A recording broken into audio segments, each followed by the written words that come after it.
Wave. A lot of people, and we're like, oh, I do feel non-binary, and this has been a thing for like thousands of years, like a third gender. And I'm noticing this because I'm not under the gaze of a really patriarchal, dominant society for a second. I'm understanding this, and then a lot of them did feel like I have to take this back because not only is it being teased a lot, it's being like truly like put in danger by our government. Yeah. I think there's just boys and girls.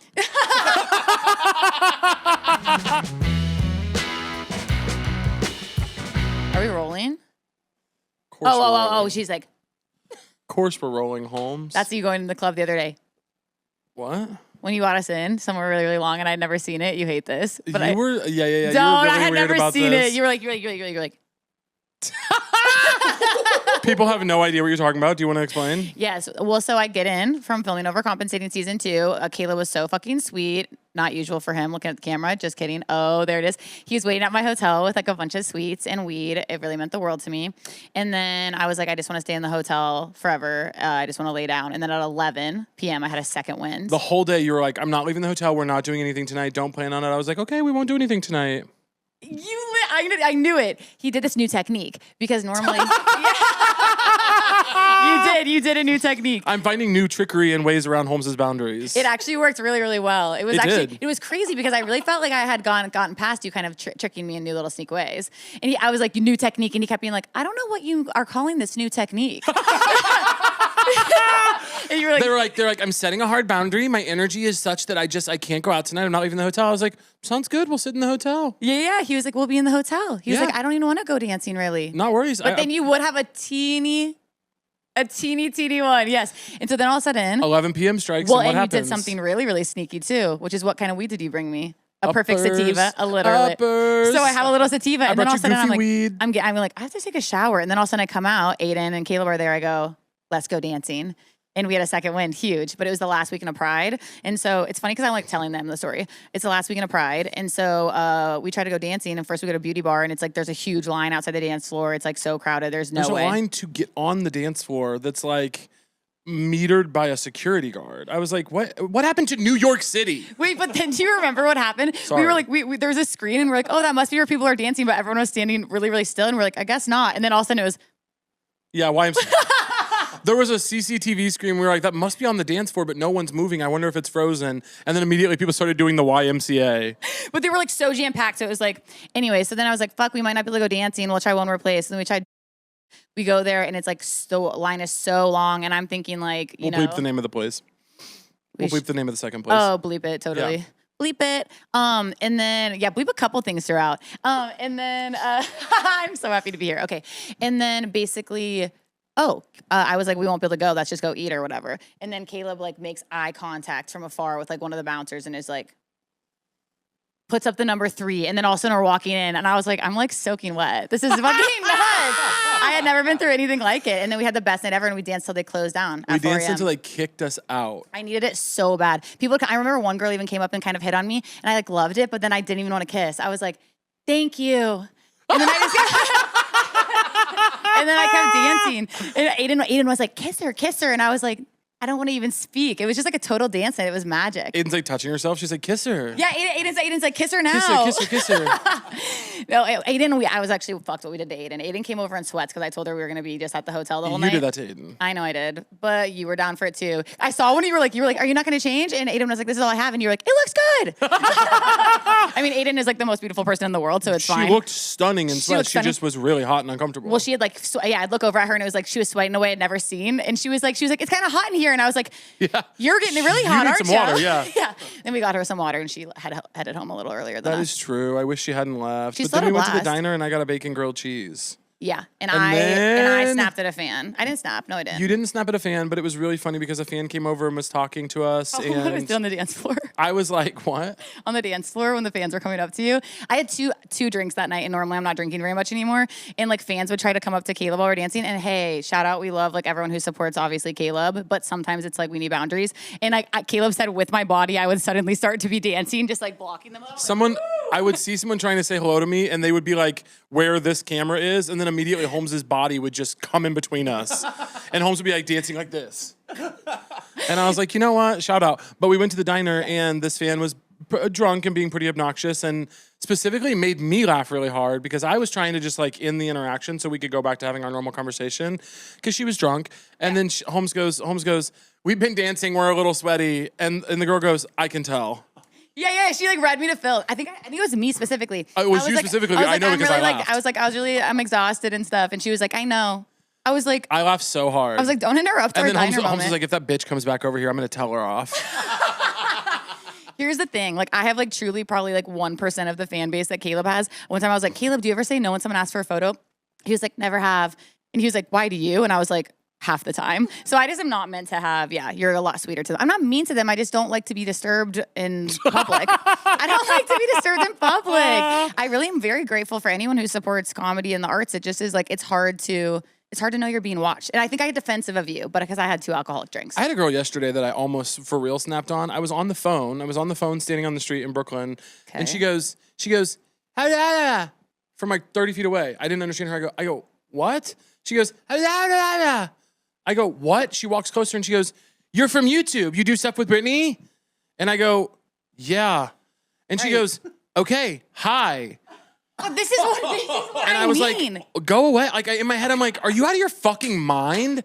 I'm on a phone call. You're yelling at me from 30 feet away. And then you come over to say, you're the guy from YouTube who does stuff with Brittany. All my love to Brittany. Of course, I love you, girl. I know you watch every episode. But like, leave me alone. I know. I think this is what it is that And then you catch an attitude with me? Oh, I was like, you need to walk away now. No, when they catch that, I told you when I was walking behind the girl on my flight, my seat was worse than hers in economy. And she was like, oh my God, can I get a photo? And I was like, I'm behind you. And I was like, and I just woke up and I was like, really, really, thank you so much. It's one of those things where, I think I get defensive for you, and also it's like we're appreciative too. What do you think is the meanest you've ever been to a stranger? Or like the worst interaction you've ever had with a stranger? I have one that comes to mind. Of me or you? Me. Oh, thank God. I was like, well, keep it to you. I could probably think of. No. Say yours first, and I'm sure mine will come. I was getting off a plane in Mexico City, and there was this big long hallway to get to the customs area, and people are. I was with friends, but they weren't with me for some reason. Maybe they got like ahead of me or something like that. Yeah. And everyone is walking fivefold. People are walking around. People are going quicker. People are going slower. And I'm not going to remember all the exact details, but there was a woman in front of me going very slow. Yeah. She was just like a middle-aged woman. I didn't do anything. I like walked around her, not briskly, nothing. I did what everyone was doing, which is just making our way. And she goes, congratulations, you're going to get there 20 seconds sooner, to me. And I was like, I'm just walking like everyone. Do you have a problem? And she was like, I do have a problem. It's that everyone's in a big fucking rush and wants to rush past everybody. And I was like, you need to relax and stop speaking to me this way immediately because I've done nothing to you. Yeah. And you have lost your fucking mind. Wait. This story you actually are like kind of correct in. 100% I'm correct, but You weren't that mean. Oh, I said you've lost your fucking mind at a very loud tone in a public place. It was completely like, I was like, you have lost your fucking mind. Caleb's like, she's officiating my wedding. Well, we did have an amends. So then basically, I was like, you've lost your fucking mind. And she was like, whatever, just go ahead. And I said, I will, and I don't need your permission. Thank you. Have a nice day. And I walked on. I was like, what is your problem? I mean, at the airport, this is at the airport, you're saying. People lose their minds. It was at the airport. And then we get up into security, and she somehow gets ahead of me, which is totally fine. I think she ends up in another line. She gets ahead of me, and Someone picked up the pace. For sure. Yeah, she learned how to fucking walk real quick. I can tell you that. And then she like looks back at me and goes like, "Come here." No. She's like, I missed you. She like tells me to come up there, and I go up there because I'm like, I'm assuming she's gonna apologize. And I go up there, and she goes, "Get in line with me." And I get in line with her, and she goes, "I'm sorry. She goes, I was crazy back there. My mom is sick. I've been taking care of her. I'm just like losing my mind." See, I love this fucking shit. And I was like, that's totally okay. It's like hard to be at an airport. I totally get it. I was a little confused, but I was like, what did you think I did? And she was like, I don't even know. I thought you were cutting me. I'm sorry. And I was like, no worries at all. And then when we like talked all the way through security. She was telling me about her mom, really telling me about the situation with the mom. Yeah. Clearly needed to talk. You're like at this point, like I'm not mad at you anymore, and like I'm not gonna meet your mom. No. She was sweet. And then when we got outside, she was like, where are you staying in the city? Like, I think kind of trying to be like, maybe we'd hang out on the trip. And I was like, we're not gonna hang out on the trip. Yeah, she's like, where do you go out? She's like, what's your dance style? I was like, I'm really happy we made amends. We talked a lot about your mom. I feel like I did my part in this interaction. Yes. Where I'm not gonna be like rearranging the trip to hang out with you because ultimately you do have pretty rancid vibes, mom or not. You did snap probably, on me. Probably not the first person you snapped at an airport. Yeah. I'm not so sure you're stable, to be honest. 1000%. No, that one you're totally in the right, and I feel really bad when I'm walking really, really fast and passing people. It is like a strategy. I was in the right, but there's no need. You should never really be raising your voice and cursing at a stranger. Like, no. To cuss at her was crazy. I was right. She was being a bitch, but I didn't need to say it. The sorry is a really, really huge thing, and like I hope I can always say sorry. I want my friends to always call me out if I can't, and I also hope. I feel like I'm good at saying sorry. I don't know. Shut up. I don't know. We're both good at saying sorry. You've wronged me a lot. We're both good at saying sorry. You think so? I think we really are. I think Nice. if we get called out either way, we'll say sorry. I learned that you were mad at me recently when I didn't know you were mad at me. What the fuck are you talking? Oh. Yeah. Remember? I thought that was like really like growth with me though, that I kind of sat with it because I knew I was in like a little bit of a heightened state. It was growth with you in a certain way, I think. I think we've both had that. Sometimes we'll sit for a second and then talk about it. You didn't talk to me for a week. I was going through something pretty intense, really hard. You were having a life moment. Oh, and it was really, really not my fault. Really, really an intense one. It was out of your control, and I had sent because here's the thing. I have all my best friends. It's actually something I want to talk about on the podcast. It's curious because like you're obviously one of my best friends in the whole world. Oh, and a lot of my one of. One of, name the others. Shut up, Lovesy. The other ones are all like sweetie girls, and you know that. And it's one of those things where we like to analyze situations and personalities and drama for hours. You don't find that fun or interesting. You like if we're talking about someone who's like if something like you'll want to be like this is how I would handle it. Done fast. You like to not spend time with it. I'm a solutions guy. It becomes a problem sometimes with my girls. Yeah. Well, I respect it. So it's like one of those things where I remember I didn't want to give you a bunch of information that you were going to be like, this is boring and I don't care. That would never be my response, but yeah, I know. I was just trying to be, and so then I said a bunch of kind of stressful stuff really, really fast in a voice memo to him, being basically like, this is the state I'm in, so I'll talk to you soon. And kind of left out like big foundational details, kind of like basically just sounded like manic and like very confusing. And then he in the voice memo back goes, well, you sound crazy right now. Which for me is a big trigger word that I don't like to hear. Yeah. But because I was pretty aware that if I re-listened to the voice memo, I would sound crazy. I said, I'm gonna just like sit with this for a second that I feel a little bit like upset. And then I know I'll talk to him in a second. And then what happened is I actually feel like you felt a little energy. Well, you didn't feel energy? You didn't talk to me for a week, so I was like, when I sent the voice note, I didn't realize you were actually that stressed about the things that you were talking about. Yeah. I was like, oh, Holmes is just being kind of like manic today, and like I was just getting because you did not give me the details that you other were like people she just I feel had a were bunch getting. of coffees. Yeah, I was like, oh, she fired off like 2 cold brews and then sent me a voice note that was like pretty mangled. No, and I was just like saving details because I was like, this will be 30 minutes. 100%. And so then after you didn't talk to me for a week, which is really unlike us, I was like, oh, they must be really, really busy and probably pretty stressed out to not talk to me for a week. So I sent you flowers to be like... Shout out. To be like... Not so crazy when those flowers came in. So I sent flowers to be like, hey, I hope you're good. Love you. The flowers were... And then I was like... And then you called me and you were like, hey, I've not been talking to you because I've been really mad at you, but I was processing it on my own. No, do not. I did not say really mad at all. I said, thank you so much for the flowers. I missed you. I love you. And then I said what I was feeling because I knew it was. And then I was like, I don't know. I tried to... I'm really emotional. You know this. And so I was trying to be like, that's a trigger word for me. Let me have a moment to take a deep breath, you know? And then the flowers came in and I said, guess looks like that deep breath ended. I think my preference would be that you take one day and then you get a hold of me. But if it takes a week and me sending flowers, I guess we can do that way as well. It won't always do that. You know that I was really, really busy too. Yeah. That was the other thing.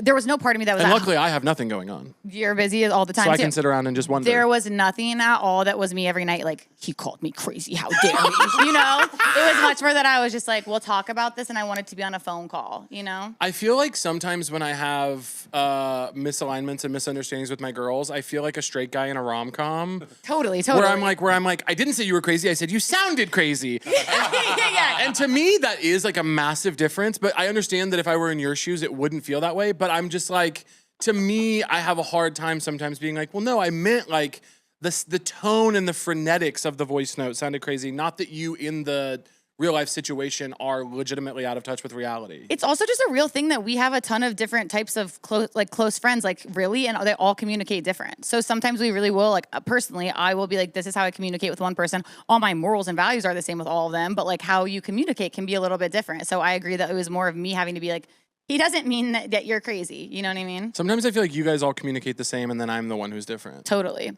No.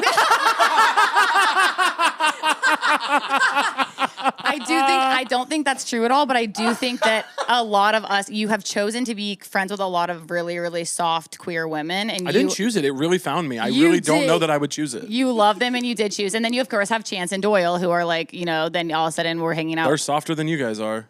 They're soft, but then all of a sudden you guys will be like, I don't know, like wrestling or whatever. Like you don't wrestle. There's a vibe. Not wrestle. Not wrestle. You know, you starting to rumor. I'm like, whenever wrestled. I come in, Chance and Caleb are truly like both. Sorry, wrestling each other to the ground. They're like throwing each other around every time I walk in on Chance and Caleb. No, Chance wishes. No, but there's a hard, like you guys can say something that is biting and it doesn't mean it's not personal. Like if you said that to any of your softy girls, we'd be like, okay. Oh, don't worry. We've had growth. Yeah. Me and the boys. It used to be different. Oh, we were nasty to each other in our early 20s. It was not cute. It was not funny. It was not lighthearted. We would throw daggers at each other in a way that was like, why would you say the most hurtful thing you could possibly think of? Yeah. We were mean to each other in our early 20s. I feel like me, Chance, and Doyle specifically have been on a real journey of being like, we used to think it was funny to be mean to each other. And we really, thank God, grew out of that. Now it's like little tiny fun digs. Yeah. Well, I try to have a lot of. Here's the thing: you're one of the you are like to me like the funniest person. And completely true. Sorry, we just make sure we get that clean into your camera. Yeah, cut it, clip it. No, say it again. Just clean, really clean directly to camera. Breaking up. No, it's much more that I have had to think like, okay, Caleb's like career is this really, really huge thing that is like making people laugh in a huge way. And it's more than that, obviously, but you are making people laugh a lot. And I am really, really, really sensitive. And so I think being friends with comedians in general, I have had to check myself a lot when something comes up that is a really funny joke with like a lot of our friends to be like, does that piss me off and hurt my feelings? Or is it funny enough that I'm not hurt at all? Yeah. And I don't know, do you have that with jokes? Or do you feel like a joke can't really get you in a painful way? I don't know. Do you ever have a comedian friend who they do one and you're like, that you pushed it? I feel like anytime someone makes a joke about me, it's like spot on. Do you know what I mean? Like they nailed it. Like I feel like even if it's something, I'm not really sensitive about my shortcomings. You know what I mean? Yeah. I know how I am. I know that I can be terse. I know that I want things my way. I know that I can be stubborn. Like, so when someone makes a joke about that, I'm like, well, yeah, that's how I am. No. Remember when I joked about your rigidness? And you're like, don't not be joking about my rigidness because I worked on that for you. No, that's not what happened. What happened was, that's what happened is you said you said that I was rigid after you said that I was rigid in a way you've been working on your rigidness because you told me you had been. You said that I was rigid and then I reminded you that I'd been working on it. Is the way I remember I said harsh, and then you said, I've been working on my rigidness, and I thought that was a really cute way to say it. So then we were smoking. Oh, yeah, you did say harsh. That's way worse. Yeah. That's what it was. Yes. You said I was harsh, and I said, I have been working on that for you. And they were smoking weed one day, and I said, I love you without your rigidness. And you go, do not be mocking the rigidness now.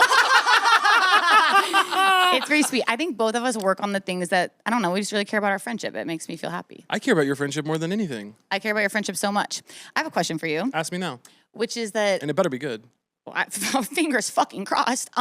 Is that, do you feel like, because as you know, like I've now learned like, okay, you could be doing this for years and years and years, and I I'm seeing the podcast and I love collaborating with you, but I am I have this weird thing with podcasts that and it's been like rude when I've like said no in the past. I just want to be clear. I don't know that this can go on for years and years and years. Okay, well, I think it will. I would love it. I hope everyone keeps listening. This is a dream to me. Literally, cut that Diner Girl shit. We love you to death. But cut the Diner Girl stuff. No, I legitimately don't know. I don't know how long this can last. It feels like very precarious to me for some reason, but I'm going to be here until it stops. I'll say I believe that it will for a long time. And I really, really love it. And I am someone who like gets anxiety being on podcasts, but then I'm like, I love you so much. And I also want to collaborate with you forever. So I'm like, okay, this is something that I want to continue to get better at too. And I'm curious, like, for me, I'm so vulnerable and say everything that comes to my mind. Super open and honest, as you know, gets me in trouble both ways. where is your line for the rules of what you don't talk about on here? Do you make them at home, or do you ever catch yourself being like, that was more vulnerable than I wanted to? Like, do you have like a hard rule of what is just yours? It's like a big balance. I feel like it's a constant balance. The reason I don't feel anxious about this is because we'll always edit. Like, and I'm happy to say that. Like, there are totally times we get into a conversation with a guest that we go for 10 minutes on something that I'm like, both of us were just either not compelling in that, or we were too vulnerable, or we said things that will be willfully misconstrued by morons on the internet. Yeah. Like, there are plenty of times that I'm like, that was actually a really interesting conversation that I would love to have in public, but a lot of people are looking for reasons to be upset and are frankly just not that smart. Yeah. And so I'm happy to cut it. Like, you can't trust a huge group of strangers to always give you the benefit of the doubt and treat you like you're a kind and loving and smart person who's trying your best. I know. So there's a balance between being a little bit tight with the things you don't want to be super, super open about. I try not to use people's names when I tell stories. I try not to this, that, and the other. And then there's also the fact that we just can edit because it's an edited thing. Okay. I love that. It's beautiful. Yeah. I'm trying to come in more of that open kind of way. And also, there's a part of it that's just making peace with the fact. I feel like the job of my like creative career over the last several years has been making peace with the fact that no matter what you do, people are going to lie about you and dislike you. I know. I have seen things about myself on the internet that are so far from reality. I've seen things, obviously the things that hurt more are the things that are closer to reality. Like when people say things about me that I'm, insecure about.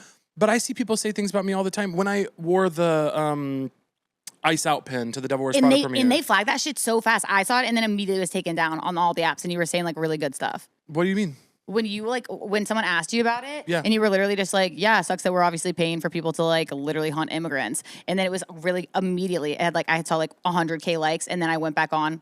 Instagram had taken it all off. Oh, interesting. I didn't notice, but I saw people in like a comment for that, because that was one that I did read the comments on, because I was like, I wonder how people are receiving that. Like, yeah. I know how I felt about it. I don't care. I made the choice. Mm-hmm.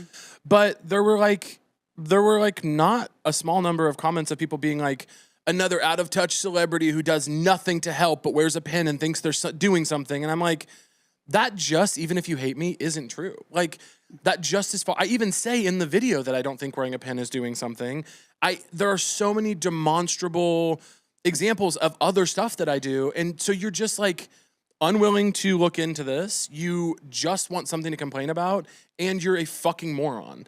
And I disagree, because first off, you do a lot of stuff that is a lot larger than wearing a pin. Which is fine. But you know what I mean? No, totally. But I will say it actually did do something, because they wouldn't have asked you about ice and you wouldn't have talked about it if you weren't wearing the pin. And the videos of me talking about it got tens of millions of views. Right away. It was a part of a conversation. Like, it's not doing nothing, but it is also coupled with other stuff. But my whole point in this is not like, great job, Caleb, pat on the back. I don't care about that. My point is just like, no matter what kind of person you are, if you exist in a public manner of any kind, and this applies down to even the smallest things, like even just like interpersonally in your life, if you don't have a public career, you can be the exact kind of person you want to be 9 days out of 10 your whole life, and there will still be people that catch you on the one day, or that just saw you on one of the good days and just decided that they didn't believe it.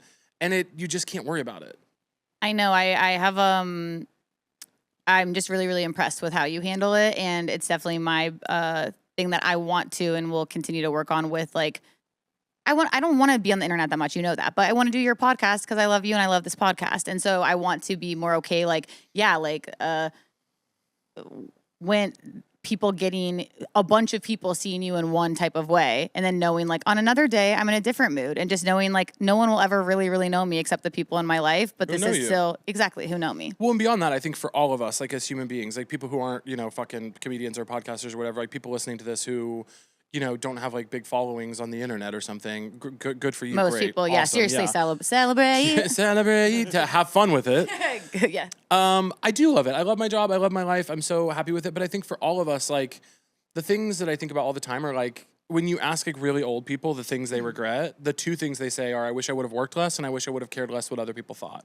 That's like the biggest examples of what they say. And I think just like living your life dictated by what people are going to say about you is just really miserable. You just shouldn't do that. I know. Just try to stay out of that as much as you can and be like, I'm just going to do what I think is right, and I'm going to be nice to people and live the life I want to live around the people I want to be around. And if there are people out there who don't like me for it, fuck them. Yeah, and that they'll never really know you. The people around you will really, really know you. And just fuck them. It doesn't matter. They're miserable. Like people who sit around like casting aspersions and being intentionally obtuse about people that they barely know in any context are just miserable, unimportant people. You just don't need to worry about what they think.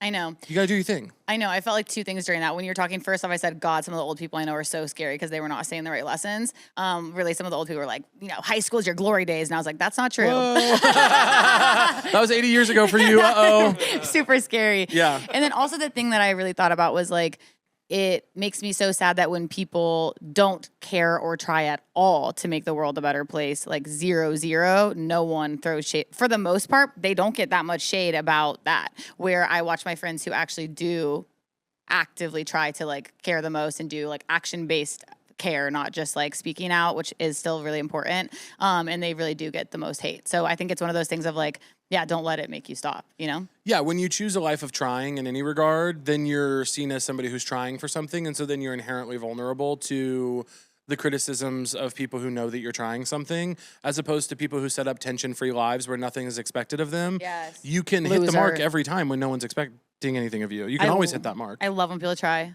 My favorite. I love trying. I think it's amazing. Me too. I love trying. I love trying too. And it was like, honestly, I feel like, did you struggle with some things or how are you with practice? Do you think you're good at practice? I'm bad at being bad at things. I feel like I'm really bad at being bad at things, and I'm working on it. It's a lifelong project for me. Same. I hate being bad at things. It's so annoying. It's like, what do you mean I'm bad at that?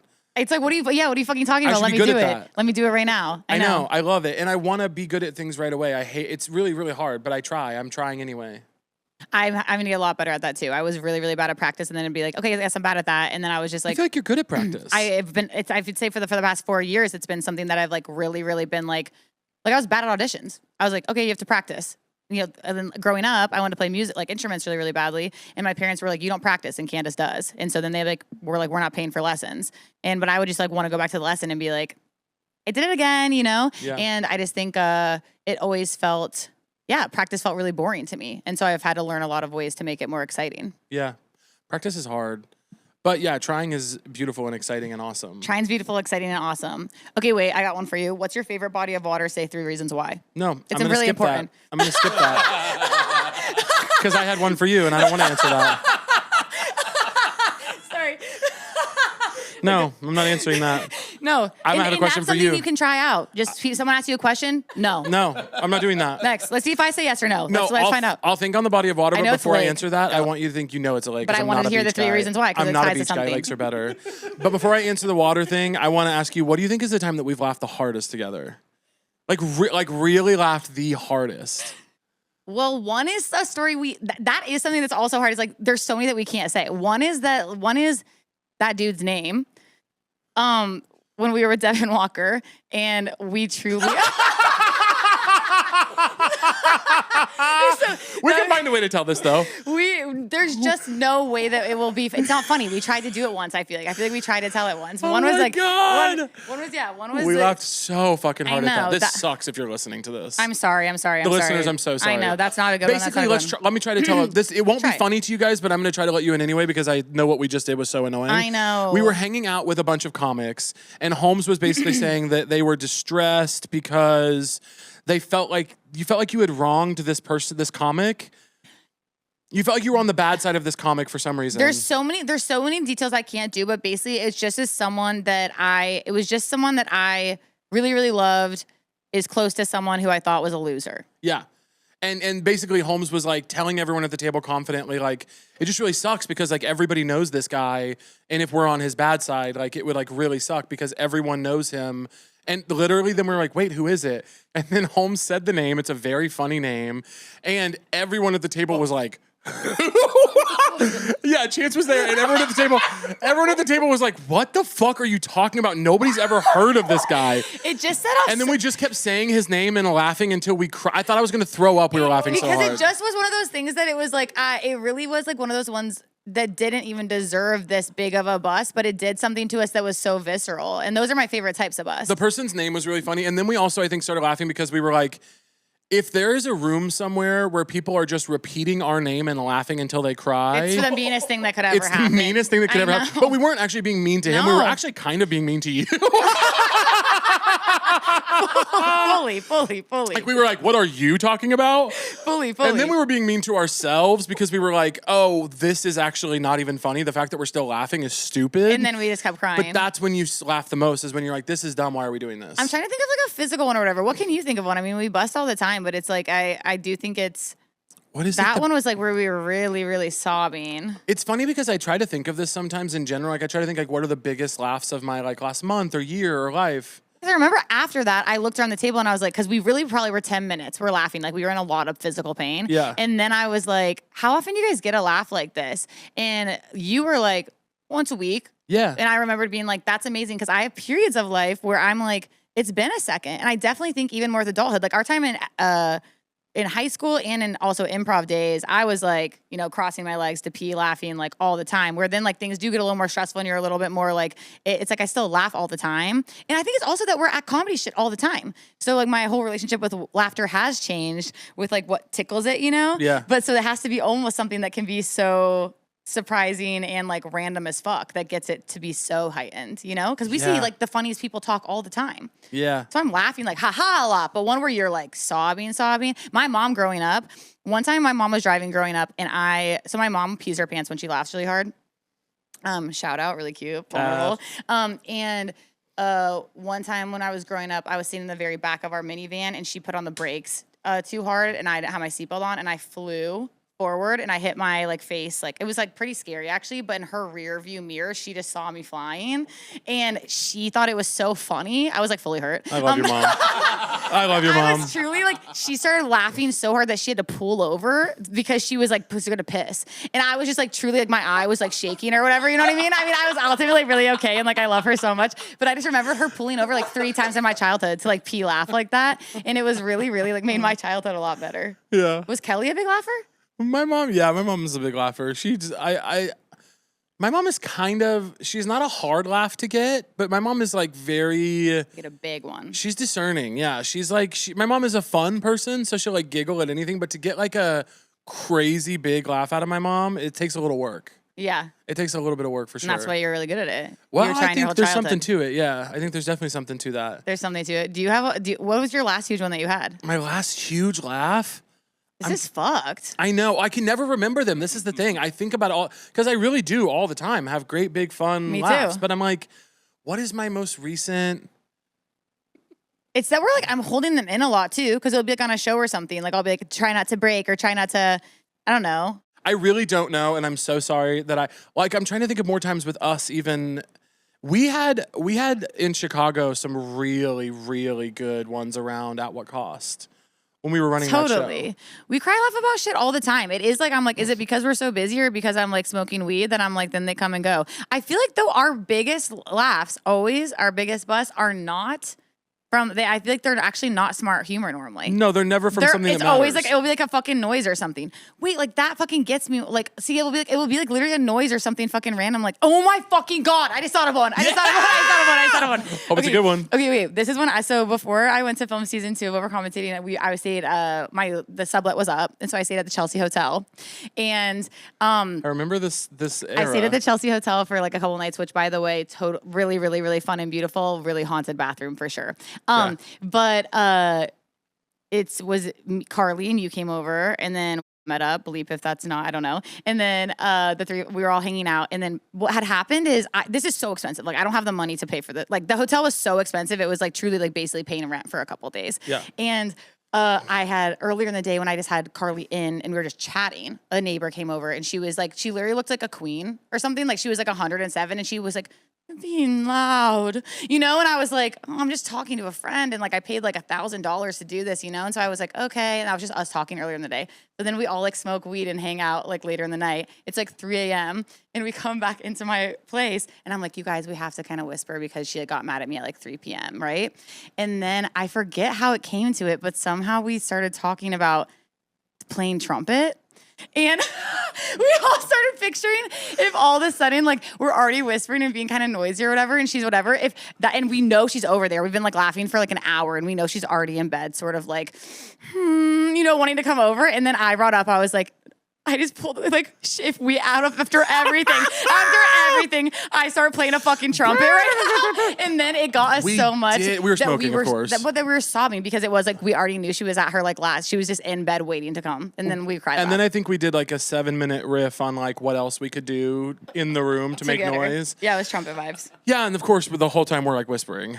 We were whispering, yeah. But that was a really, really special night. That was a really special night and a really good one. Yeah. Really good one. I didn't get you to bike on that during that time, but I got you to bike. Caleb has been getting me to bike a lot, and I really need to get a helmet, like really, really bad. I don't want to die by bike. Yeah. You've had a thing where you're just like, I could die anytime now, so let's just go. I'm not going to live my life I'm not going to live my life in any way where I'm like, this could kill me. It's like anything could kill you. That's a miserable life. I'm going to have fun and enjoy myself. And when I go, God, I wonder what happens, but I'm not going to worry about that. I know. I've been really reading stories lately where they're like the people who die for like 3 seconds or whatever, and someone comes in like. What have you found? Well, I found that a lot of kids apparently like when like someone. Oh, I'm so fucking tired of this. Okay, good. I'm so fucking tired of this. I'm so fucking tired about hearing about kids' connection to the afterlife. I think they're just kind of dumb. Their hands will apparently raise to something, or they'll be like, "I'm coming." What? But I think they'll say stuff. They'll like say stuff out loud. Sorry, yeah. What stories have you heard? I mean, this is just me, like, Just their hands raise up? That tells me nothing. It says that maybe something's happy. I mean, if it was bad, you'd probably be like, right? You'd probably be like, I don't want. That's actually a great point. Yeah, like the fact that they're like, that's kind of like sweet, you know? That's actually a really great point. I don't hate that. I don't hate that at all. Or they're inherently evil and the devil comforts them. Yeah. And that could be so real too. I mean, if God is what we were taught, the devil will comfort me as well. If God is what we were, if God is like, don't be gay, all this kind of stuff. I thought about it a lot when I was like, because I had my friend like recommit his life to God and stuff like that. After he came out in high school, it was like a really hard. Like I just really, really thought a lot about like, okay, if this is the actual afterlife and like God doesn't like gay people and like doesn't like us like having fun and pleasure, we'll probably meet and we won't vibe. Could you imagine? That just feels. I guess it's totally possible, but it just feels like I don't think it's possible at all. What a wild thing. That's crazy. I really am like. Sometimes I think about what if Christian God is real and he really does hate gay people and I really did fuck up by doing the whole gay thing. Yeah, and then you have to submit to, I guess we won't get along. It is not will we not get along. I'll be in the fiery lakes of hell, but like also I'm just fiery like lakes. I'm just like that's crazy that I really did trade in eternal bliss for like 50 years of hot sex. Worth it. Like, that is crazy. Not worth it at all. Yes, it is. Half the time I regret it when it's over. Comedy royalty Kate McKinnon returns as Queen Mortuana in Heads Will Roll. Heir Apparent, the highly anticipated sequel to Audible's fan-favorite original comedy series. She's flanked once more by co-star Emily Lynn and a new star-studded ensemble including Richard Kind, Laurie Metcalf, Jimmy Fallon, Megan Mullally, Sam Richardson, and Carrie Coon, plus an extensive cast of other comedy greats. Queen Mo is back on the throne in Heir Apparent and facing her greatest challenge yet. Produce an heir before her 40th birthday or lose everything and spend eternity as keeper of the menstruary. Part medieval mayhem, part razor-sharp social commentary, Heads Will Roll Heir Apparent is a fantasy comedy for the ages. It has everything. Trad wives, polycules, Sasquatch mercenaries, milk people, toad on mole romance, a child named Barbara. Seriously, everything. Don't miss a moment of Kate McKinnon and a killer cast in Heads Will Roll Heir Apparent. Seed a child or seed the throne. Listen to Heads Will Roll Heir Apparent, available now on Audible. Go to audible.com/headswillroll series to start listening today. Y'all, I got a question for you. Are you getting rewarded for paying your rent or mortgage right now? If the answer is no, you need to check out Built. Becoming a Built member means earning points on every housing payment, no matter where you live. Built points can be redeemed for flights, hotels, Lyft rides, Amazon.com purchases, future housing payments, and more. I'd recommend using them on a nice round-trip flight for you and a loved one to enjoy a long weekend out of town. Becoming a Built member is super simple. All you have to do is download the Built app. Then link any credit or debit card to the app so purchases at your local spots become even more rewarding. We love rewards. And for the homeowners out there, Built works for mortgages too. Your housing payment is one of your biggest monthly expenses, so why wouldn't you want to earn points on it? Download the Built app and join the membership for where you live at joinbuilt.com/so-true. That's JOINBILT.com/so-true. Use our link so they know we sent you. This episode is brought to you by Booking.com. Folks, we all work hard and deserve some rest and relaxation. Well, it just depends on how hard you've worked, and I don't want you guys to get any ideas. But I love clearing my calendar and going vacation mode when I can, and Booking.com is here to help you do the same. Picture this. You're sitting in the backseat of your office carpool car in bumper-to-bumper traffic wondering, how did I get here? How did this happen to me? How is this my life? Derogatory. At that moment, you open your phone to Booking.com. The next thing you know, boom! You're sipping on a Mai Tai on the balcony of your beachfront hotel in Miami. The sun on your skin, not a care in the world. Again, you think to yourself, how did I get here? This is awesome. Positive connotation. But with a smile on your face this time due to the positivity. And the answer to that question, Booking.com, that's how. They make the entire process smooth and simple. Smooth and simple? It's my nickname in college, Nicole. So it's smooth and simple to get you to get you onto your next great adventure or just your next great nap on the beach if your chance. Booking.com makes searching for your next day so quick and easy. Their website is quick and efficient at showing you all the best options for whatever type of trip you're booking for. Whether it's a mountain cabin getaway in the Rockies or a vacation home with a pool in the deserts of Mexico, New Mexico even. Booking.com has you covered. Once a destination gets into your head, Booking.com is a super easy way to get there. Go on, book that trip. It's easy. Booking.com. Yeah. This episode is brought to you by Hinge. And I'm not talking about the door thing, folks. We all know dating can be a daunting and difficult thing to navigate. Speak for yourselves. But thankfully, our friends at Hinge are here to help. Hinge is the dating app designed to be deleted. It's for people dating with intention. Going on dates, putting themselves out there. Hinge is designed for finding connections. What makes Hinge the ideal dating app is its user-friendly layout and its interactive prompts feature that allow you to ask potential suitors questions or pick topics to get the conversation going without the awkward ice-breaking phase. What we here at So True love most about Hinge has got to be the signals feature, which allows you to see what profiles thoughtfully engage with their matches. And who doesn't love thoughtful engagement, you guys? Next time you're looking to make a connection, do us a favor and give Hinge a try. I just think I believe so extremely that there's no way. Because I actually do feel more spiritual. I'm a lot more spiritual than I used to be. You are. Yeah. And I actually feel like I get I feel like people who have died, I feel their energy sometimes. I feel energy from trees. I feel the other day I was telling you and Aiden, I know how you feel about it, but I was telling you and Aiden the other day how I was like, I need to start carrying Neosporin on me. And then the next day, because I was like, sometimes people just have like a cut or whatever that gets way worse than it has to because they're unhoused or whatever. And I instead of just having food. You did tell us about this. And I was saying that. And then the next day, this guy goes on the train. He starts screaming, crying at all of us. The only medicine he says, he's like, I just need some Neosporin. I said, now that has to be Did you have some on you? No.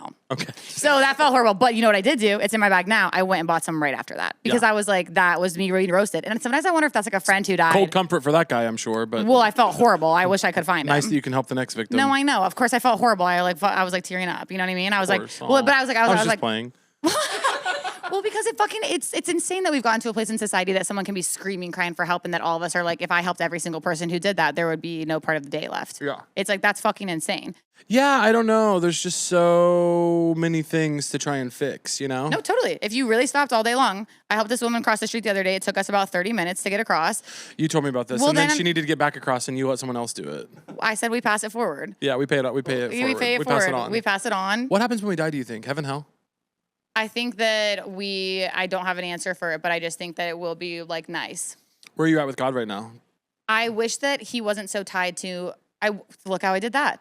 I wish that God was not so tied to he, because in my brain it is that I do think I believe in an energy that is like a spiritual thing now, but the word God still flags for me. I think it's because so many of my friends have deeper trauma with it than I do. So like the other day I said something like, I was like, God really knew what he was doing when he like made you to like two, that sounds crazy what I just said, but I said that to two of my queer girlfriends and you could tell they were like they hated it. And they were like, and I was like, oh, I guess I was having more of a spiritual thing of like, thank God the universe sent you guys to me. Yeah. But my friend was like, yeah, he just like ruined my whole upbringing. And I was like, totally 100%, completely. You know, but annoying response from them, by the way.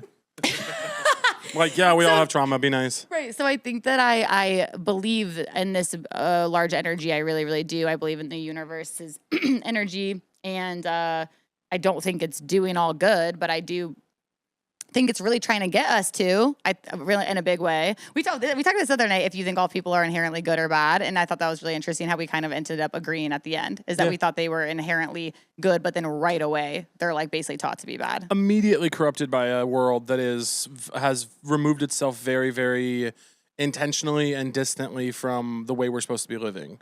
Where are you at with God? I'm like on a journey again. I feel like I go through periods where I don't think about it at all, and I'm like, probably not. And then I go through periods where I'm like, I really should get to the bottom of that at some point. Right now, I'm on a journey with it again. I've been on a journey with heaven, which I talked about on here recently, or depends on what order the episodes come out in. God, You are with heaven versus like you think people go to different places. I think we actually all go back to like one. No, that's kind of what I've been experimenting with. But I've been wondering if maybe we don't all go to a good place. Like we all go to heaven, and then our experiences in heaven are different based on internal experiences. Really, I think so much about life on earth. Our external circumstances can be so bad, and we can still be internally happy. And our external circumstances can be so good, and we can be internally miserable. So what that tells me about our conditions as souls is that our internal feelings are not necessarily dictated by our external experiences. And so even if we all went to a good place that had ideal external conditions, we might be having different internal experiences of that time and place. That's really, really interesting because it's like, yeah. So I wonder if it isn't like we all go to a good place and people who were evil have a miserable experience anyway because of the realization of what they did with their time on Earth. That like you only get to enjoy the love and empathy and warmth in the afterlife that you created with your time here. And in the case of like, you know, a baby or something, that it was only here for a year or whatever, like that they would be as happy as they were. You know what I'm saying? Like that would all net out for me. Yeah. God, I would like to believe that there's some force. I think there is a force and a power that leads us towards good. Yes.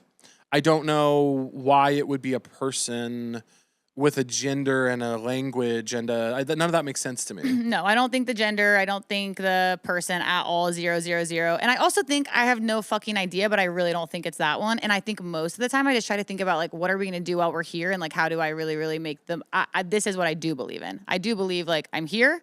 I believe like that we can affect people here. And it makes me really sad when people live all of here for a time that we don't know about. That makes me sad. Because I'm just like, we do know a lot right now. We know so much. I'm like finally finishing Sapiens. It's taken me like probably 70 years because it's only all facts and I've been listening. So I finally ordered it so I can like read it at the same time. And it just like does give me hope to be like, okay, the scientific revolution, when that happened for like 2,000 years before that, everyone was like, this is kind of how things are going to be. Because it was the same for like 2,000 years, basically, like how humans were doing everything. And then the scientific revolution happened and like everything changed massively after 2,000 years. And I'm like, we know so much now. Like we know so much. And I'm like, we can make stuff so much better still. And so for me, I think my focus, like the only time it goes to more afterlife is sometimes when I feel like a weird energy thing where I like, then I will be like, that's interesting and weird. But for the most part, I think the energy that I think about is just like, trying to be right around me. And what can we do right now? Yeah. I don't know. What do you think is the biggest thing you need to learn right now? Spanish always. I feel like you've been really on your Spanish though. Are you not learning? I do learn it, but I mean, I also think I think that what I am learning is Spanish always, and then also to always try even when I fuck up. Always, because sometimes I do like sometimes I just get really I do get affected and wiped out in a way of like, oh, it's really hard that when you try, you can mess up and fail, and I want to like just keep I want to never stop trying new ways to make things better. Like with AI. So AI right now, it's really interesting. All the people not all the people, a lot of people who were telling me this is like hating it to the extent that I do. And hate is in such an extreme world. Like I don't hate these, if these are sentient robots or whatever, I don't hate you. I just really don't want you part of our world right now. It's making things really bad. And like literally like a family friend right now, like her electricity bill is like basically like she has to move out because of a data center that just got built by her. We know it's like killing, like turning all the water brown. We know all these things. And a few of my friends who used to be really against it have been now like, well, it's just like a bipartisan issue, like not a bipartisan issue anymore. And like I've just started to be like, well, if it's gonna be around, like it is here. Like I was just talking to someone last night. Well, now it's here, so like even if I can just use it like a little bit in this way, or like I'm making this art piece that like really like makes us think about what it is, but I'm using it to make it, and it is starting to make me feel like, am I just like this cranky grandpa now? And it's like, but then I'm like, I really don't want all these people to move out of their fucking houses that are already like oftentimes people who are more poor. You know what I mean? And it's like, I really, really think it's so bad for us. And I really think the solution is not that we have to be like AI is here forever now. I really believe that. And so that's something I'd like to get better at, is convincing people to really be like, we don't have to do this at all. I also think there's a big difference between, look, somebody who can't afford to go to the doctor using ChatGPT to figure out what's going on with their symptoms. Yeah, there's a difference between that and using it to make art. If you are somebody who's using ChatGPT to generate videos, images, art, to generate text in an artistic capacity, to write for you, you are not somebody who deserves to be taken seriously. That's just how I feel about it. And people can do all of the hemming and hawing and hedging that they want to do about like, well, that's how people talked about the radio and the computer and like, look how silly they look now. I don't care. I'm happy. If I look silly in 70 years because I said you're a brain dead fucking loser for making art with AI, that's fine. I'll just be somebody who looks silly in 70 years. I really don't have a problem with that. I'd be happy to be somebody who tried to have an ounce of fucking integrity. Yeah. And for everyone in 70 years to think that I'm stupid. That is completely fine with me. You are not a serious person. You don't deserve to be taken seriously. And I've said this to you, like off the podcast, where it's like, I just wish, because I'll say the data center thing to some people about like how like a lot of people in Texas water was like all going brown and stuff, which I know is still happening. That was like 6 months ago when I saw that. Is like some people say that and they don't know what it's doing to water. Like some people don't know, and I wish how like Google just uses it now or whatever. I use DuckDuckGo for my phone, but my computer still, I'm doing -AI, whatever, on Google. I wish so badly it like people could see the violence.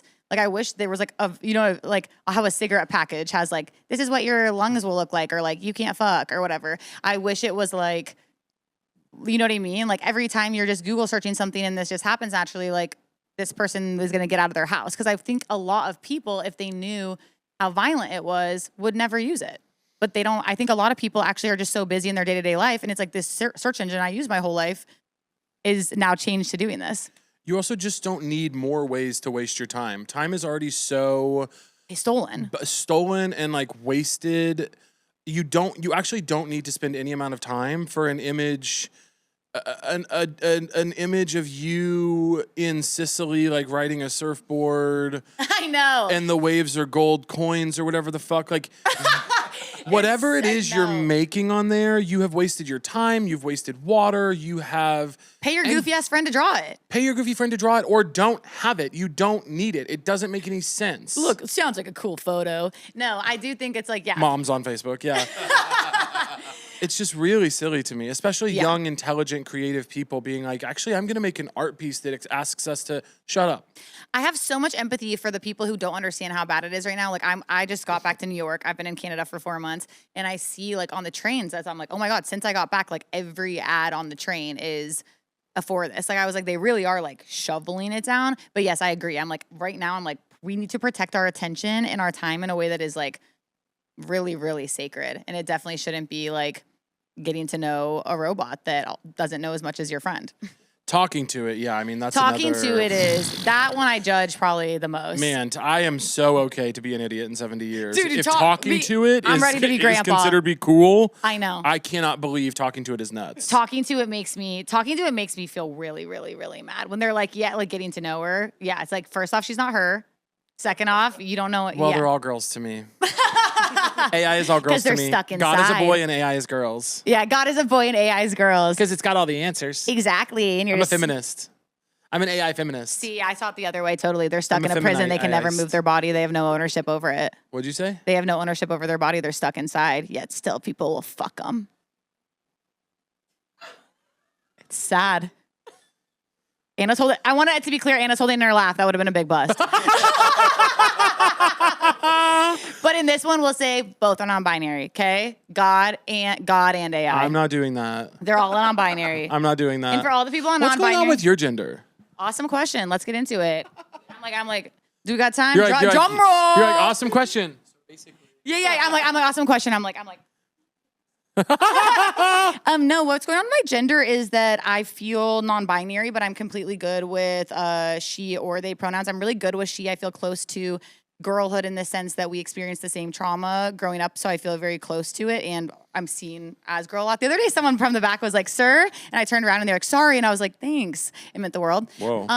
But I didn't know that was part of your gender journey. Well, you asked, and now you. No, I'm excited. I didn't know that you would ever feel flattered by "sir." I actually loved learning that about you. I don't want like a he, him. I don't feel, but I do like. I did feel flattered by it. I think, but what I will say is that I think that everyone's like taking back non-binary. Everyone's like, oh, people are taking it back because it got not trendy anymore. And it's like, it's not that it stopped being trendy. It's that our government put out literal like statements saying that it's going to be, that it is illegal. Yeah. Like the Lemkin Institute of Genocide, it's like, there's like a trans genocide, like I think third flag warning for trans genocides. And in all that fine print, of course, trans people are under so much more, are in so much more danger than a non-binary person who can pass as someone cis. You know what I mean? Completely. 100%. So that's why I would never take up space in that. But if you read all the fine prints of all this stuff, it says non-binary, which is funny because our government's like admitting non-binary is real.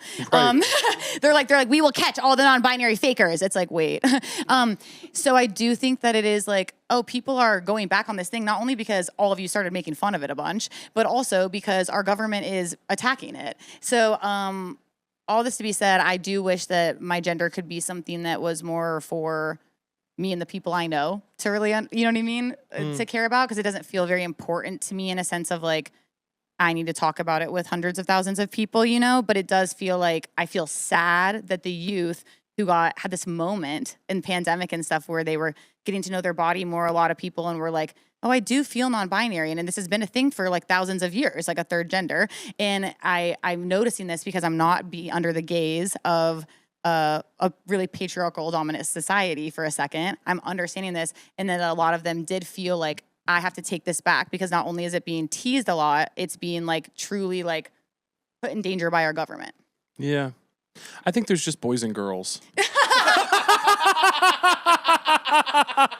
You're like not even man and women. Yeah, okay? I don't know. Boys and girls. I think there's just boys and girls. No, it is funny that the conservatives' big thing is that they're mad at specifically trans men and trans women. When it's like they're picking, like they're actually falling into the system you guys love. You should be the most mad at non-binary. Your anger doesn't even make sense. You're not even like good at this. No, they're not good at it at all. And I just want to say, if you're like experimenting with your gender, I hope, and if people around you make fun of it all the time, like get better friends. If you're experimenting with your gender, we love you. And we love think you so could be what about you? they, she, he. You've always been a hard he, him. I am. I feel very connected to boy. I've said this many times. Yeah. But I feel, I just love trans people. I think trans people are so cool and interesting and brave and awesome. Well, we'd have like no rights without them. Yeah, I also just love, I think, I one of the things I find the most confounding about the anti-trans shit, there are so many so evil. that I'm like, it's incredibly evil, it's incredibly nosy, mind your own business, why do you fucking care? Yes. I just find it so bizarre for a million reasons, but one of the things I find the most confounding about transphobia is this idea, and it's not that I don't know where it comes from, but the idea that trans people are like woke scolds. Most trans people, there's a very small minority of queer and trans people that are unforgiving, unrepentant, like petty, and militant. That is totally, every group has their portions of that, and they have reasons for being that way. Right. But most trans people I've ever met are just like, if you kind of try, I don't really care. That's it. If you just like try and are nice to me, I'm really not worried about it. 1000%. I think that's why it makes me so fucking mad. Yeah, when people like really, really are like, oh, coming to me with your hard rules. It's like, no one cares I don't want you to acknowledge me at all.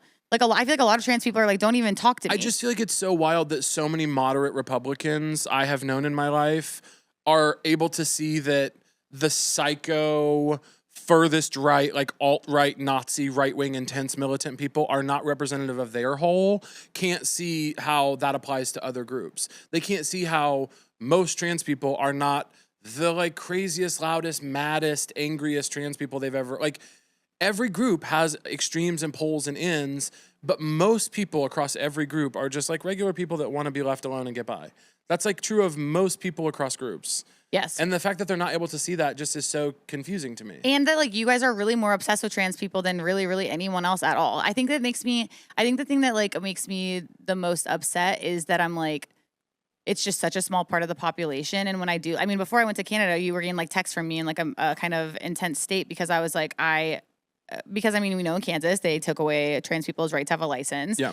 And it's like, okay, this is such a small population. And it feels like I think the queer community does a good job standing up for each other. I just wish that we could be even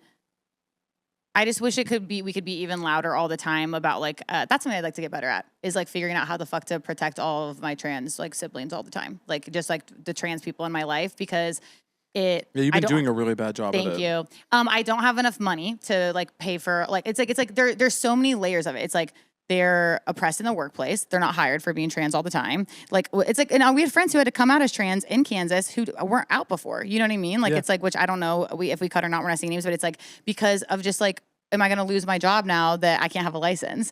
Holmes loves you guys. Caleb thinks about it. No, I love you guys. I love you guys big. I'm always going back and forth between whether or not I want to be earnest or tell jokes. I am probably the person on here who comes and does the least amount of jokes. I'm not very good at doing jokes on here. Sorry. You're not the person who does the least jokes, but you definitely, when you and I get together, we can get into our serious bag pretty quick. Do you wish that I came with more jokes? Of course not. Okay. I think that it's one of those things where... I have never been obsessed, by the way, just to say...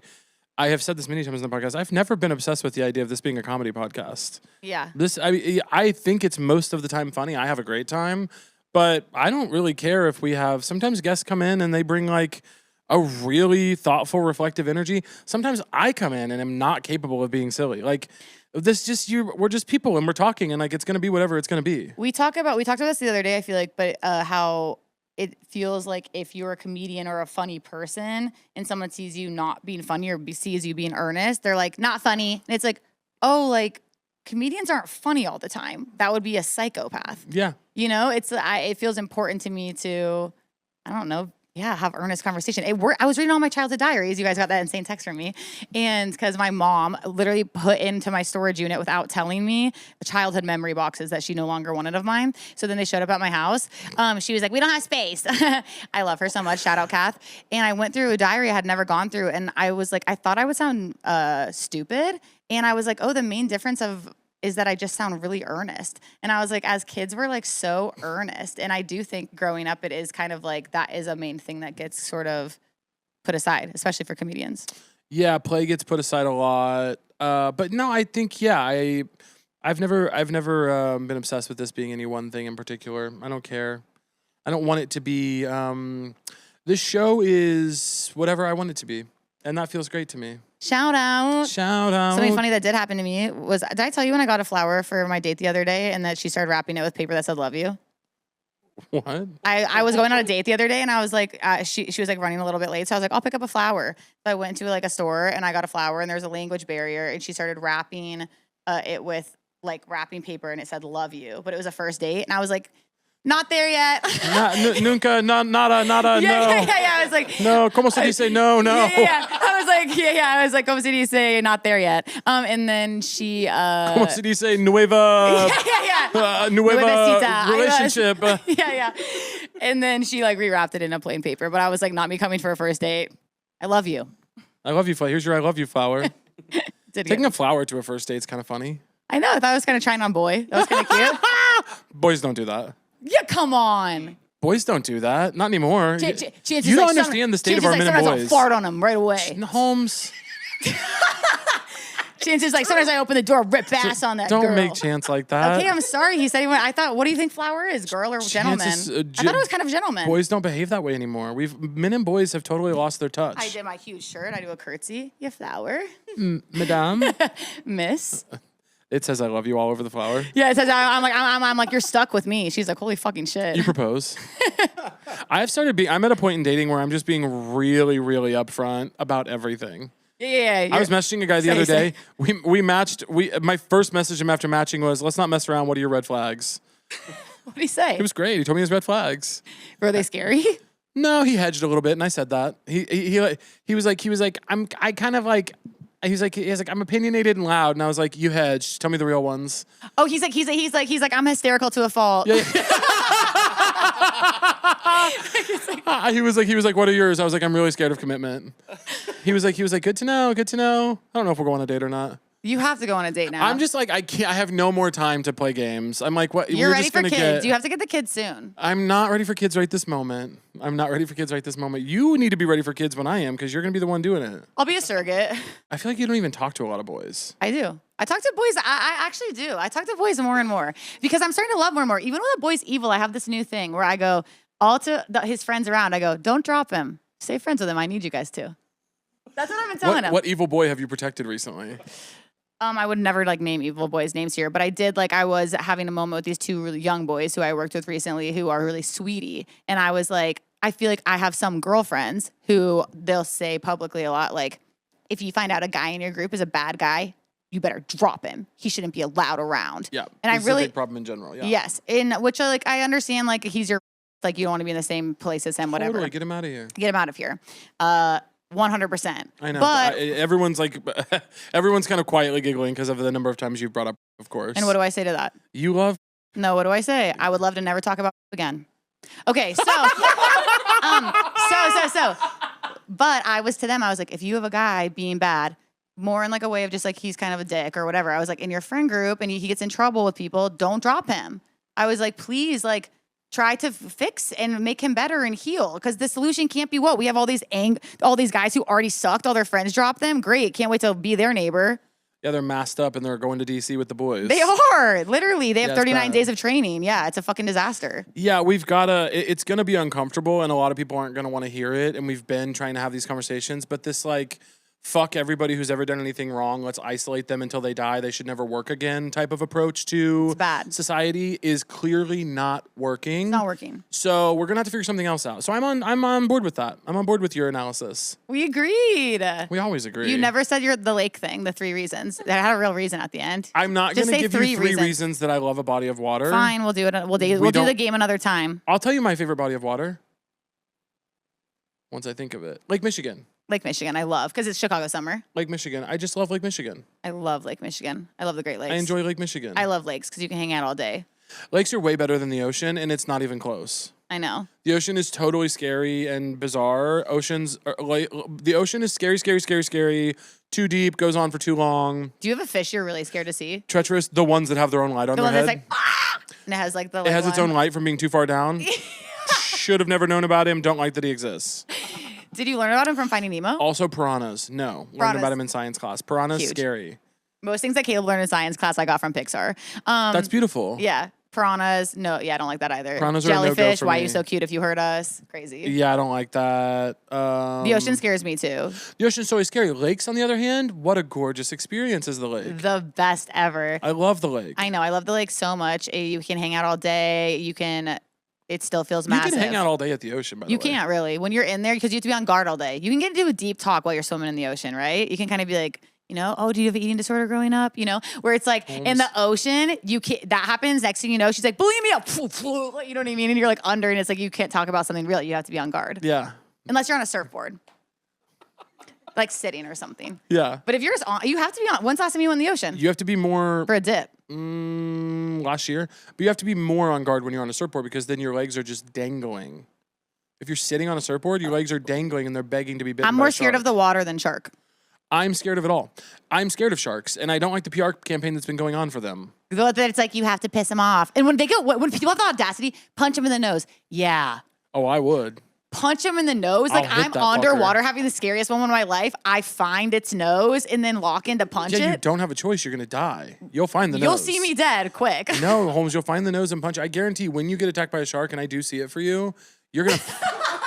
You're going to find that nose, and even better if you can kick it, because you probably got more force in your legs. You know I got strong legs. I know you do. I really do. I've been proud of them lately. You do too. We both have strong legs. I have incredibly strong legs. My legs never had a choice. I know. There's actually something I need you to help me carry back home. We'll do that soon. What? Get down the stairs. I basically had all these movers bringing way too much stuff, and now I have to bring a bunch of stuff back out. Yeah, you'll be hiring a TaskRabbit. I'm not going to come carry stuff down your stairs. I brought flowers today. That is beautiful, but we're too old for that shit. Fine. What is it? It's a huge, like, it's like a dresser that was really heavy. You lost me at huge. comes out. You guys, I'm so proud of this. I just want to say to everyone, Trash Mountain is about to be one of the best movies in the world. Sorry, I just am so proud. It makes me emotional. I don't want to cry right now. You are in that movie. I'm in it for just a beat, but it's like the dream of my life. And it just like the script made me truly cry so hard. I just think There's really no guest stars in the movie. There's like the cast and that's it. You're like the only true guest star in the movie. it is an honor of my life, and I just think it's going to be so good. Do we have any info of when it comes out? No. We have some info. We can't say. Mm-mm. Michelle's getting, oh! We'll just look forward to it. I was wearing this, though, in Canada, and this guy, Trash Mountain, what's that? I was like, a movie that you'll see, and I expect a high rating. And then I, like, never see him again. I know You were he's going to mean think to of me. him? Why didn't you... I don't think it's good for the movie that you were kind of mean to him. I don't think it's good for you to question my fucking hat when I'm getting a coffee. Yeah, that's fair enough. You know what I mean? You know, I got a new assistant recently. Her name is Svetlana. Svetlana! Coming for you, Michelle. She's replacing Michelle. Michelle didn't want to text me back this morning, so... Michelle, were you just sleeping? Forgot to text me back. Svetlana starts today. You know, I've been watching this documentary about the Founding Fathers. Totally. I finished it now. It's been really weighing on my mind. I've talked about it a lot on here. Okay, tell me something about it. I haven't watched it. I love a doc. George Washington, after he like reluctantly became president, spent like a fucking year going to like every single town he could go to and just like chatting with people and being like, well, so what do you guys think we should do about this country? The president doesn't really do that anymore at all. Not. That's crazy. I mean, our president does nothing, but yes, the presidents for a while haven't been doing that enough. That's what I'm saying. Presidents haven't been doing that. They don't even hold town halls. They hold like rallies where they speak and don't listen. I'm like, what's going on with that? No, I mean, I think that a lot of people called their representatives for their first time ever in the past like year. And as someone who would call like daily for a while in my life, it starts to even feel like it's not doing anything. And then they start to go like, well, at least it fills up the boxes and they see that numbers are calling, but it's like, it would be actually nice if we know someone important is talking to us. Yeah. I think we have too few representatives for too big of a population. We've outgrown our system. The Electoral College obviously needs to be abolished. It makes no fucking sense. Zero. It was made as an agreement to appease slave owners, and those people don't matter. We should not have... It doesn't make any sense. The House of Representatives makes no sense. The Senate makes no sense. But when you run for office, it all goes away. Why does Rhode Island have the same amount of senators as California? No, we're going to have to square this eventually. We're going to have to square it for sure. Doesn't make any sense. I love that you love docs how I do. Basically, Caleb and I only watch documentaries. We don't watch real TV or movies very much. What was the fucked up one that Lisa said to me the other day?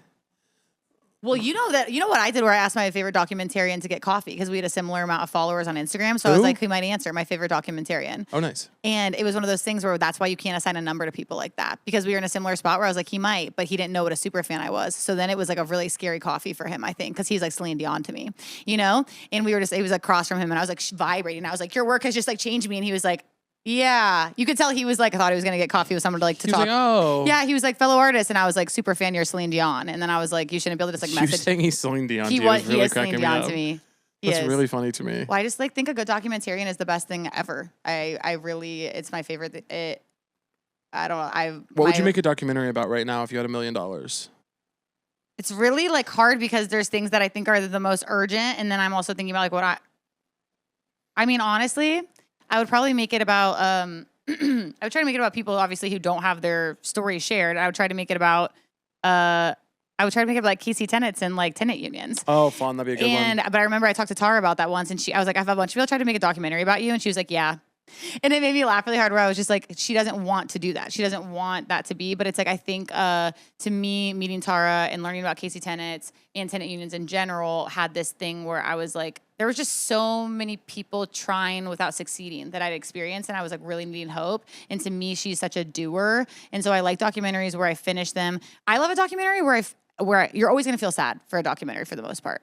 But I like to leave one feeling like now I actually also have hope. And I think that is what, like the Tenant Federation, like for me, it feels very like this is real change and hope. And I don't like a documentary that makes you just want to die, even though I watch those ones a lot too. Yeah. You know? Do you watch Manosphere, Louis Theroux's new one on Netflix? I did. I thought that one was really, really good because it was not about just like that boys are bad, but about how like you keep the internet algorithm is like that. I thought that I love Louis Theroux. He does one in these Miami jails that blew my mind. But yeah, I don't know. Do you have a favorite documentarian? No. Well, Aiden, my area, a close friend, hers will come out eventually summer 2000, the et cetera story. And I like that hers is about like how adults have like lost their play and like a creative spirit and stuff. And I think that another one, if I could make 2 documentaries, I would go more to like the gooby girls and like what are we doing about people losing their goof? You would make a documentary about gooby girls? Yeah, I would. And What about do you mean? Well, it kind of is in line with my So True. So should I say it? What's so true to you? My So True is that gooby girls are an endangered species. And I'm really, really, really freaking out about it, but I'm going to do something about it for sure, which is About to Bust Fest, August 1, please come, Bushwick, okay?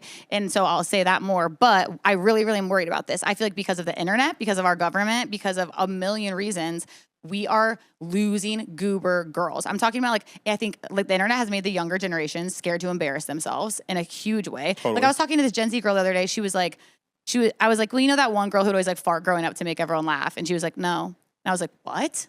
I was like, you didn't have a girl who was like farting so her friends would bust at the party? And she was like, no one would fart and no girls were farting. I was like, are you fucking serious? Goober girls are like someone who's authentically themselves. And I really, really feel like goober guys, they're still allowed to exist on TV and stuff. It can still be charming. Goober girls, you can't get fucked. You'll see the goobiest girl you know these days, and they'll literally be like, and you're like, where's your goob at? Where'd it go? You used to be doing the worm, bitch. It worries me. I didn't realize this was a problem. I'm really loving I'm learning so much right now. If you really start thinking about it, you'll start noticing that the goobs are really, they're not gone. You can never kill us. You can never kill us off completely, but they're endangered. And I really, really, I want us to be doing stuff about it. I don't blame anyone. I just want you to know, like, follow your goob. And if you're a goob at home, and here's the thing, if you're a goob, you can also be a bad bitch. People think this. People think it's like this, bad bitch or goob. There's a Venn diagram. You can be in the middle.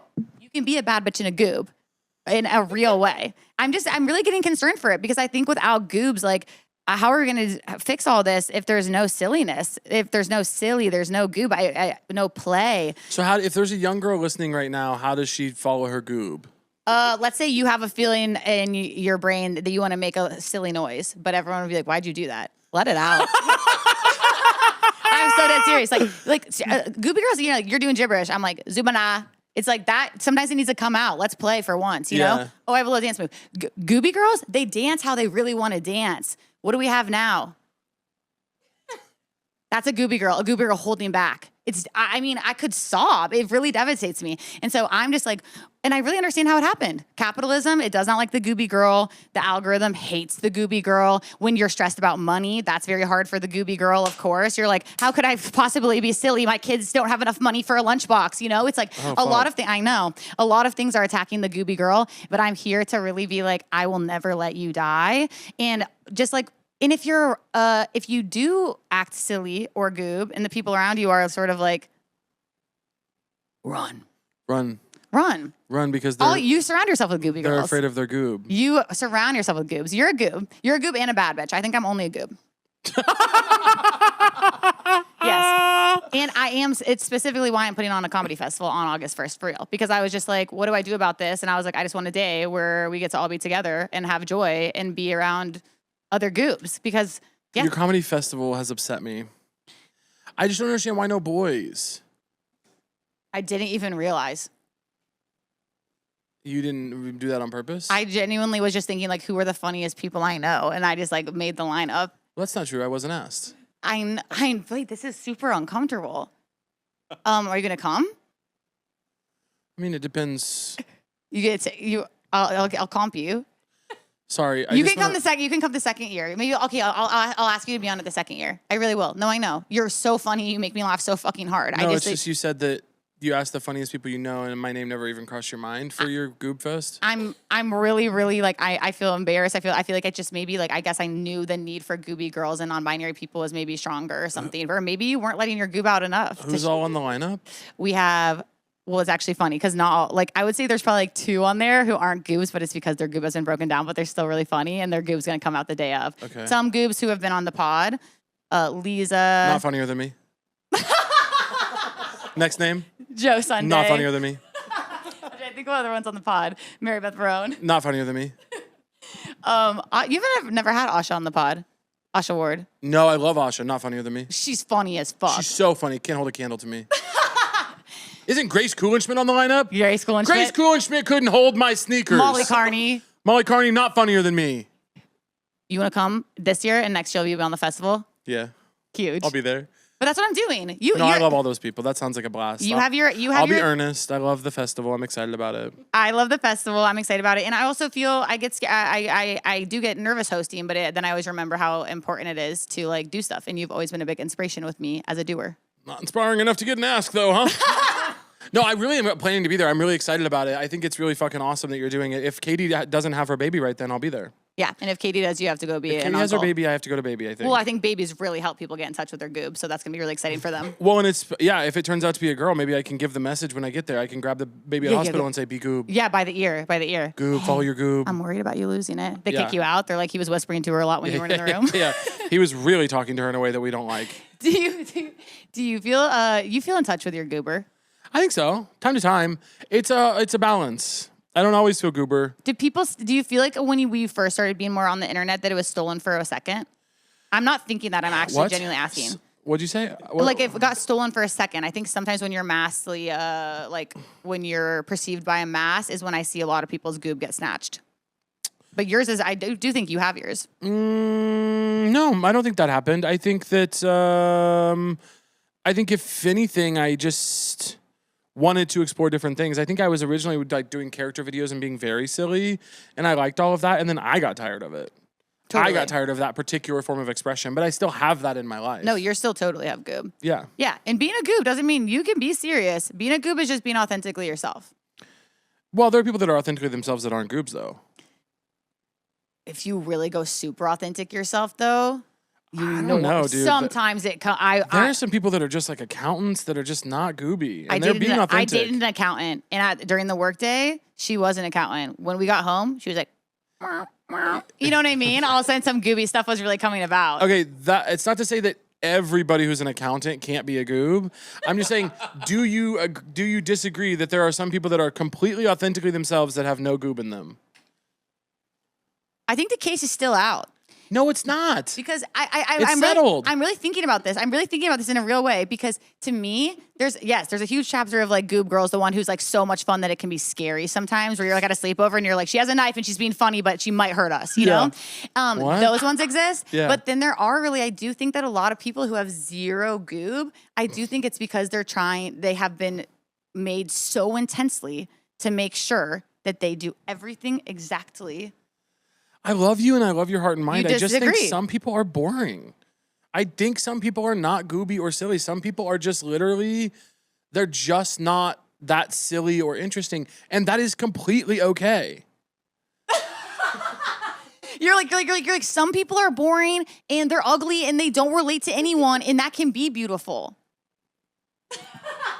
I didn't say the ugly or not relation You part. said boring. Some people are boring, and that is completely okay. I think that I think we can agree. I think we can agree on every this. boring person has not had the gooby beaten out of them. Some people were born with no gooby. We can agree on this, sure. I'm willing to. Nice. Okay. But This was so much fun. No. Will you agree with me though that you're watching Gooby Girl get a little endangered? Do I think Gooby Girl is endangered? I think authenticity is in danger, in general, and I think certainly that it will impact the Gooby Girl community. Thank you. So it sounds like we agree. Do you want to shake on it? Authenticity is under attack, and the Gooby Girl might catch an arrow. The Gooby Girl who was shaking ass, like she's in her bed. You know, she's not going out. I think there's still Gooby Girl shaking ass. There is. I said endangered. I didn't say extinct. Thank fucking God. They'll never go extinct. You want to play a game? Yeah, I would love to. All right, I'm going to read you 15 statements. You're going to tell me as quickly as you can if what I just said was true or false. Holmes, if you get 10 or more correct, we're going to give you $50 US. I know I have to go really fast. I'm always bad at this, so I'm just not going to judge it. Let's go fast. Toronto is home to the Scotiabank Arena. True. True. Pablo Picasso died in 1973. False. True. Mars is shaped like a rugby ball. Mars is shaped like a rugby ball? It's a ball. I mean, true. True. Dale Earnhardt won more NASCAR races than Jeff Gordon. Who's the first guy? Dale Earnhardt won more NASCAR races than Jeff Gordon. False. False. Florida State University. I don't know either of them. Florida State University was founded on January 24th, 1851. False. It's true, and that's my birthday. Carl the mouse was the first mammal to be cloned. Carl the mouse? Mm-hmm. False. False. It was Dolly the sheep. It was Dolly the sheep. Can you imagine her? She's don't do bits. Lolly. No act outs. No act outs. Dolly and Lolly. The Renaissance started in the 14th century. This one's embarrassing. Probably that I should know. False. True. It's true. The cube root of 64 is 4. True. True. The capital of Germany is Munich. True. False. Berlin. Oh, Berlin? Nebraska's state motto is equality before the law. False. True. Miley Cyrus's birth name was Destiny Cyrus. False. True. You should have gone by Destiny, bitch. Destiny's awesome. Latitude measures east to west positions. Latitude measure. When you do the ones that are like actually can make me seem dumb, it's so rude. Latitude measures east to west. Never eat shredded wheat. True. False.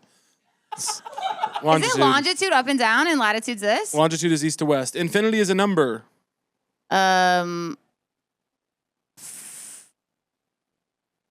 False. True. It's false. It's false. Don't do it.